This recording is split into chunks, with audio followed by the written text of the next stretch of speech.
Hello வணக்கம், welcome to our channel Info Fishing Monsters. இன்றைக்கி video என்ன காட்டுறேன்னா, பெரிய பெரிய வஞ்சர மீன்லாம் ஏலம் விடுறாங்க. ஸோ அந்த வீடியோ தான் இதில் நீங்கள் பார்க்க போகிறீங்க. சப்போஸ் நீங்கள் காசிமேடு ஏலத்தில் மீன் வாங்குறீங்கன்னா இந்த ஸ்டெப்ஸ்லாம் தான் ஃபாலோ பண்ணணும். அது என்னென்னா ஃபஸ்ட்டு நீங்கள் ஷேர் பண்ணி வாங்கிக்க பாருங்கள். ஃப்ரெண்ட்ஸாக வந்தீங்கன்னா இன்னும் பெட்டராக இருக்கும். ஷேர் பண்ணி மொத்தமாக காசு போட்டு ஒரு கூடையோ ஒரு பெரிய மீனோ வாங்கி ஷேர் பண்ணிக்கிட்டிங்கன்னா இன்னும் பெட்டராக இருக்கும். உங்களுக்கு மீனும் கரெக்டாக உங்கள் வீட்டுக்கு ஏற்ற மாரி கிடைக்கும். அதேமாரி காசும் எல்லாேருக்கும் கம்மியாக வரும். தனியாளாக ஒரே ஆளாக ஏலம் கேட்டு வாங்கினீங்கன்னா அது கொஞ்சம் காசு அதிகமாக ஆகிற மாதிரி இருக்கும், மீனும் அதிகமாக கிடைக்கிற மாதிரி இருக்கும். ஸோ வேஸ்ட்டாக தான் ஆகும். அதே மாதிரி ஏலம் விடும்போது ஏலம் விடுற காசுக்கு மேலே 50 ரூபா எக்ஸ்ட்ரா கேட்பாங்க. அது ஏன்னா அந்த ஏலம் விடுறாங்கல்ல, அவங்களுக்கு அந்த 50 ரூபா போயிடும்.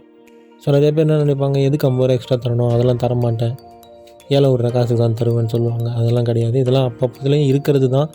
என்ன ரேட் மட்டும்தான் இப்போ 50 ரூபான்னு கொஞ்சம் ஏறி இருக்குது. அதே மாதிரி ஏலம் விட்டுக்கிட்டே இருக்கும்போது அந்த ஏலத்துக்கான காசு கிடைக்கலன்னா என்ன சொல்கிறது, இந்த மீனுக்கான ஒர்த்தபிள் ரேட்னு ஒன்று இருக்கும்ல, அந்த ரேட் வரலன்னா அந்த ஏலத்தை பாதியில் நிறுத்திடுவாங்க. அதுக்கான ரைட்ஸ் அவங்களுக்கு இருக்குது. நீங்கள் ஏலம் முடிஞ்சிருச்சு, இல்லை நான் தான் எடுத்துப்பேன், அதெல்லாம் நீங்கள் சொல்லக்கூடாது. ஏலத்துக்கான காசு அவங்களுக்கு கிடைக்கலன்னா கண்டிப்பாக ஏலத்தை நிறுத்திடுவாங்க. ஸோ வீடியோவை கண்டினியூவாக பார்த்துக்கிட்டே வாங்க. நிறையா ஏலம் விடுற வீடியோஸ்லாம் ஆட் பண்ணியிருக்கேன்.